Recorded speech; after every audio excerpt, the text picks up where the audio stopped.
Thanks for having me here today. I am a researcher at the Resolution Foundation, and I'm going to talk about resources to improve unemployment for young people. When I was thinking about what to say for this presentation, I thought about the great illustrations published on the LinkedIn feed ahead of this event, and I wanted to draw on a couple of those illustrations to make a couple of the points that I think really stand out to me in this crisis, but also in terms of longer term trends leading up to the crisis. So the first illustration I'd like to draw on is the one where there is a strong emphasis on qualifications and certificates. There is a picture of what seems to be a mother and father concerned about their child who's tapping away tirelessly on their laptop trying to get yet another certificate. And I think this really illustrates an important point where the emphasis is on training and education and getting qualifications for young people rather than making employers ready to take on someone and train them up in the workplace. So putting the emphasis on the young person is internalizing and privatizing a problem that too many might be seen as a problem for the state rather than the individual person. So you're internalizing the risk of getting your qualifications perfect. You're internalizing the pressure of, if I don't find a job, it's my fault. Not the fault of the economy, not the fault of the government or employers or something else, or it's not the system, but it's the person. So I think that is a real issue because we've also seen mental health rising for young people. We've seen, especially in the crisis, mental health rising, especially for the under 25s.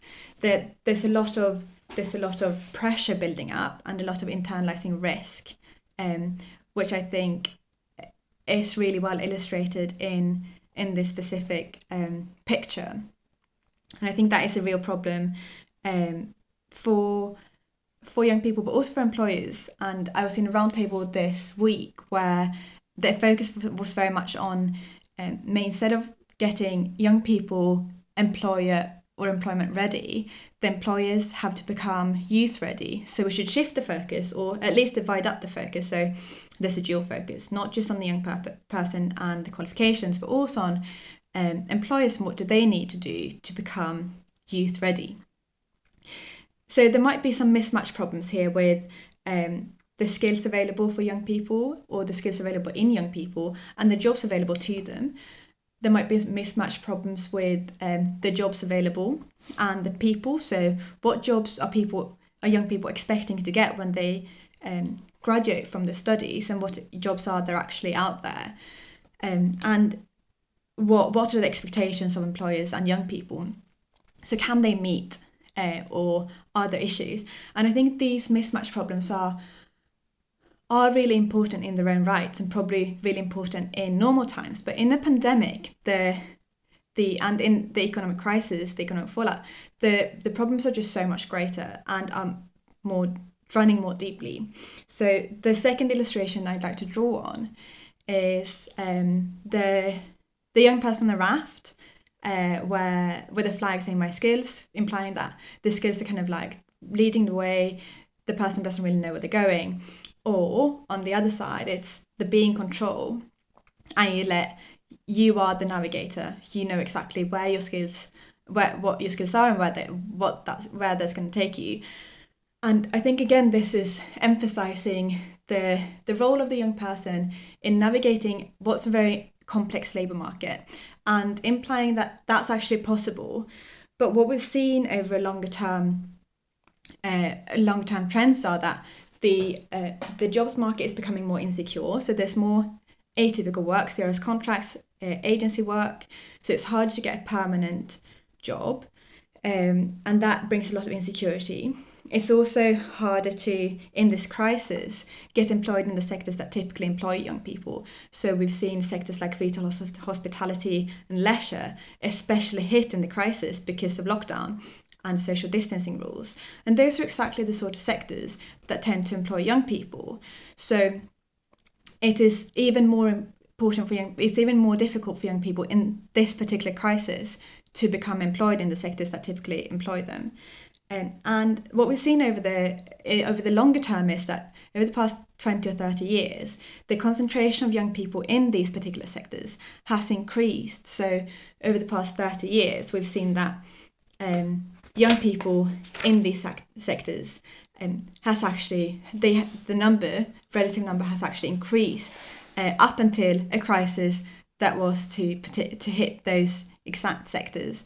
So the longer term trends are really important to remember, and to be in control of your career is becoming very hard in this environment. So what can we do about this? Well, I think what's really important to remember is that there should be clear transition routes from insecure and atypical work into permanent contract and typical contract. So especially for young people, if they start in the labour market, they get a 0 hours contract or they get an agency contract, that might be a good stepping stone and a good ladder to get into the next job.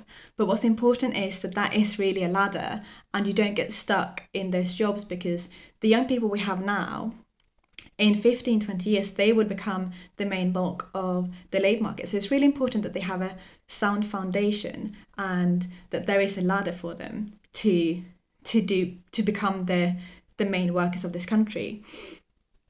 And I think what government has done so far in the crisis with the Kickstart scheme is really good. And that's a good example of government intervention and investment in jobs.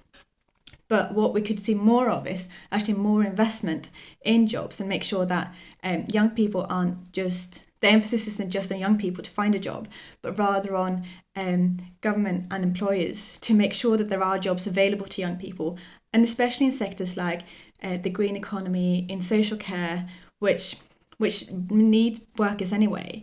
And this kind of shakeout and reallocation of workers isn't happening automatically, but that needs government and employer help and investment to be achieved. And it won't happen automatically because there are such huge barriers to the information and guidance needed. So that's another area where you could perhaps overcome some of the mismatch problems between employers and young people and make sure that both sides have the information and guidance they need to make sure that the match is good. And with those different aspects of intervention, I think we can actually make this recovery a really